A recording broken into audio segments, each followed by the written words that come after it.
Wabarakatuh. Apa kabar teman sahabat saudaraku semua?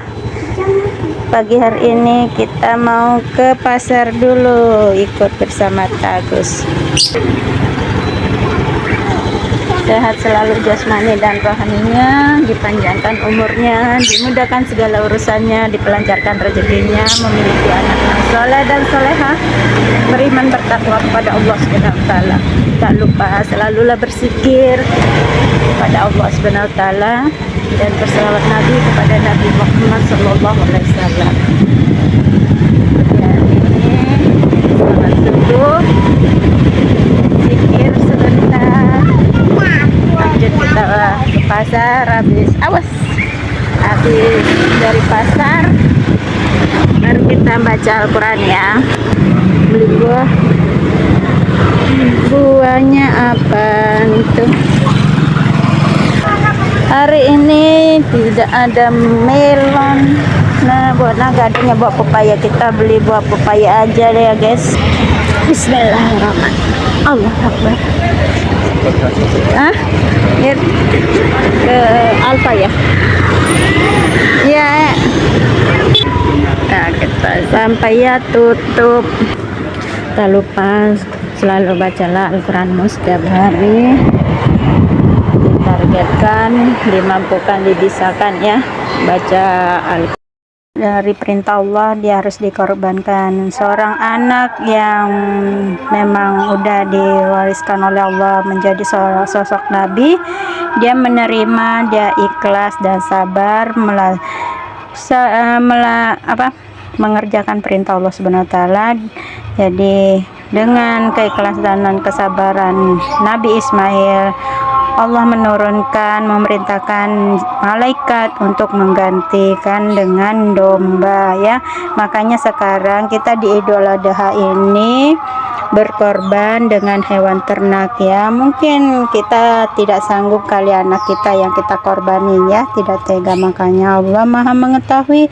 Jadi buat teman sahabat saudaraku, ayo kerjakan semua perintah Allah Subhanahu wa taala dan jauh semua larangan-larangan Allah Subhanahu wa taala. Bagi teman sahabat saudaraku yang sudah menjadi murid Idrisiyah, jadi dengarkan, taati, laksanakan semua perintah dan jalani semua perintah sosok mursyid kita dan ikuti perjuangan sosok mursyid kita. Mari kita menginfakkan harta kita di jalan Allah Subhanahu wa taala sebagaimana Nabi Ibrahim dan Nabi Ismail menjalankan perintahnya ya. Jadi sekarang kita berjuang untuk agamanya Allah Subhanahu wa taala, yang mana sekarang sosok mursyid kita lagi berjuang pembangunan. Jadi bantulah kelancaran, kesuksesan pembangunan mursyid kita. Besar kecilnya harta yang kita infakkan itu Allah tidak melihat dari situnya, Allah melihat dari niat kita, keikhlasan, ketulusan hati kita menginfakkan harta kita. Jadi buat teman sahabat saudaraku, selalulah berzikir yang di rutin setiap hari, baca Al-Quran 1 juz, istighfarnya 100 kali, fikulillah matinnya 300 kali, selawat uminya atau selawat apa aja yang Anda bisa 100 kali, ya Hayyu ya Qayyum 1000 kali. Bagi pemula mungkin itu berat, tapi saran saya dalam ibadah itu tidak ada yang berat ya. Zikir itu, baca Al-Quran itu tidak ada seujung kuku apabila kita menjalani ikhlas, tulus, karena mengerjakan semua semata-mata karena Allah Subhanahu wa taala, itu mudah sekali. Jadi saran buat teman-teman saya, sahabat saya, saudara saya, kalau alasannya bekerja itu mustahil. Saya pun bekerja, saya juga pernah menjadi wanita karir, alhamdulillah dari pagi sampai sore itu bekerja. Tapi untuk melaksanakan perintah Allah Subhanahu wa taala tetap saya jalani. Pulang kerja kita ada waktu istirahat, ada waktu lenggang, habis sholat maghrib kita bisa membaca Al-Quran. Jadi tidak ada alasan untuk tidak mengerjakan perintah Allah Subhanahu wa taala.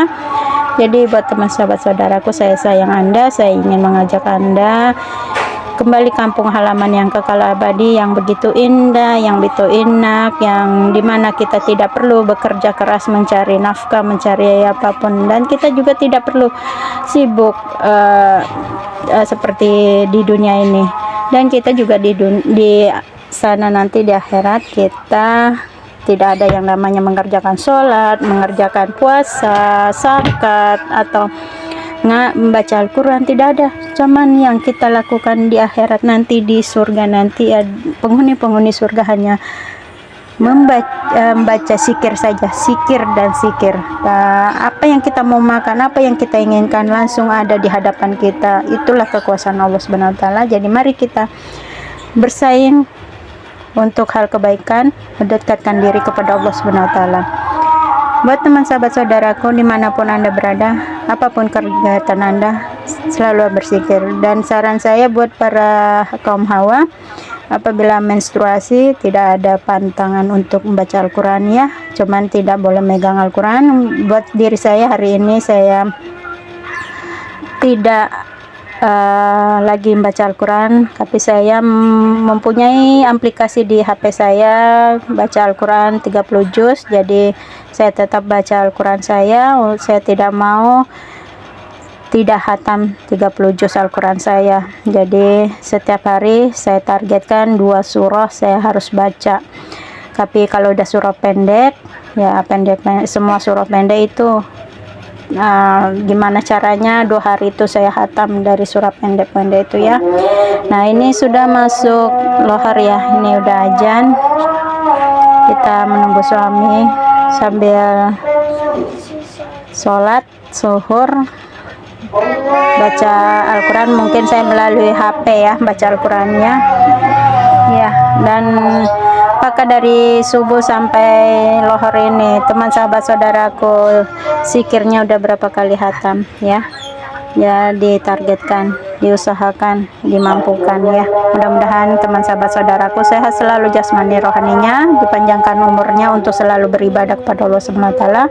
Jauhilah sifat ghibah dan namimah ya. Keluarkan sifat buruk 10 maksiat hati. Bagi murid Idrisya, taulah sifat maksiat hati, ya keluarkan semua apabila ingin melihat ciptaan Allah yang gaib ya. Dan masukkanlah sifat-sifat yang baik-baik saja dalam kalbu Anda. Selalu bertakwa kepada Allah Subhanahu wa taala, bertawakal, bersyukur, sabar, ikhlas ya. Pokoknya semua sifat-sifat baik di dalam kalbumu. Apapun yang kebaikan yang Anda lakukan, itulah yang akan Anda petik. Apabila Anda melakukan hal buruk, itu pula yang akan Anda petik. Jadi semua tergantung kita di dunia ini. Apabila ada salah-salah kata, ucapan, perkataan terlontar dari mulut saya minta maaf yang sebesar-besarnya karena kehilafan, kekurangan, kebodohan semua milik saya. Kesempurnaan hanya milik Allah Subhanahu wa taala. Bagi teman sahabat saudaraku yang dilebihkan rezekinya kepada Allah Subhanahu wa taala, keluarkan infaknya. Bagi yang memiliki kepintaran ilmu, berbagilah ilmumu. Kita sambil menunggu suami ya untuk makan siang, dan suami nanti habis sholat saya akan suapin. Jadilah seperti buat para kaum hawa, ayo kita ikuti jejak Siti Khadijah radhiyallahu yang pernah juga satu piring berdua dengan Nabi Muhammad SAW. Mari kita suapi suami kita sebagai ibadah kita. Makanya Nabi Muhammad SAW tidak bisa melupakan beliau Siti Khadijah radhiyallahu. Walaupun dia sudah meninggal, dia sangat mengenang dia, selalu mengingat dia karena perhatian dan kasih sayang Siti Khadijah radhiyallahu kepada Nabi Muhammad. Jadi apabila para kaum hawa yang para istri yang ingin selalu dikenang sosok suaminya nanti walaupun sudah meninggal dunia, ya berilah perhatian dan kasih sayang kepada suami Anda. Sempatkanlah menyuapi suami Anda, pasti suami Anda akan bahagia dan senang dalam hatinya walaupun tidak dikeluarkan dalam kata-kata atau ucapan ya. Nah, saya menunggu suami lagi dulu untuk menyuapi suami sebagai ibadah saya kepada Allah Subhanahu wa taala. suami udah pulang, kita lanjut makan. Tadi HP-nya dipakai sama suami. Bisa.